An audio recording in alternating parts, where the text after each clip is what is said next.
I'm going to show you how a medical device encodes a racial bias and why that's important. But first, let me explain.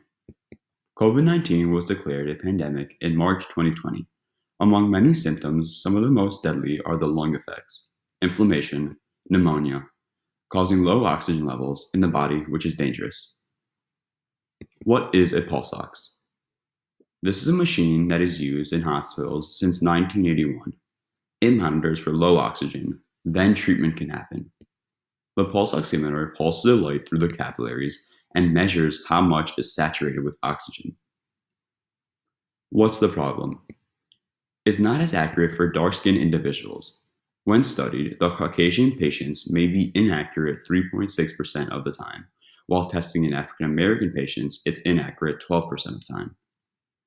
So here we have a deadly disease. The public is told to buy a home device to monitor your oxygen levels and come to the ER when it's down to the low 90s or dropped by more than 4 percentage points. There is no warning inside the box to dark-skinned individuals. Why would the medical community accept a device that is inaccurate in a group of individuals? There is a bigger picture. There are racial disparities seen across all the healthcare systems. Let's look at some. African Americans die earlier than their white counterparts.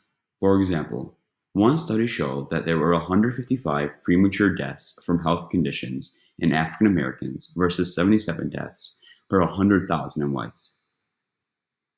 African Americans receive older, cheaper, and more conservative treatments than their white counterparts. African Americans are treated differently for the same diagnosis. For example, one study showed that African Americans were less likely to receive coronary bypass operations and angiography. African Americans have less access to health insurance and therefore less access to quality health care.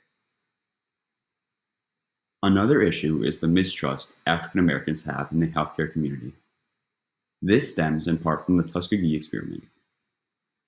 The Tuskegee experiment involved the study of untreated syphilis in African American males. The study went on several years and they were never told they were not being treated for their disease. The level of cunning was disgusting. They even contacted doctors and gave them a list of names of patients to not treat for syphilis so it didn't interfere with the study. What needs to happen? Better access to healthcare. The Affordable Care Act has helped, but many states don't make Medicaid expansion available for the public.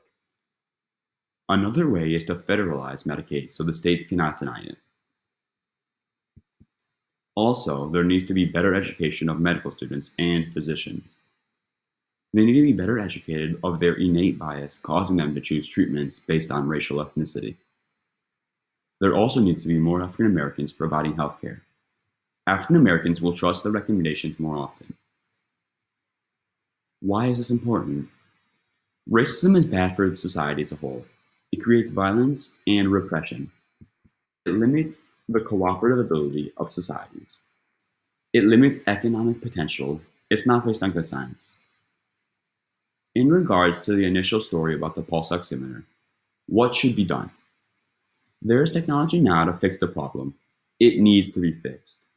Everyone should have the same and equal access. Bottom line, the societal issue of racism are a decades-long problem that will take a lot of change to overcome. We first need to recognize where the issue lay and commit to do something about it in healthcare and in all parts of society.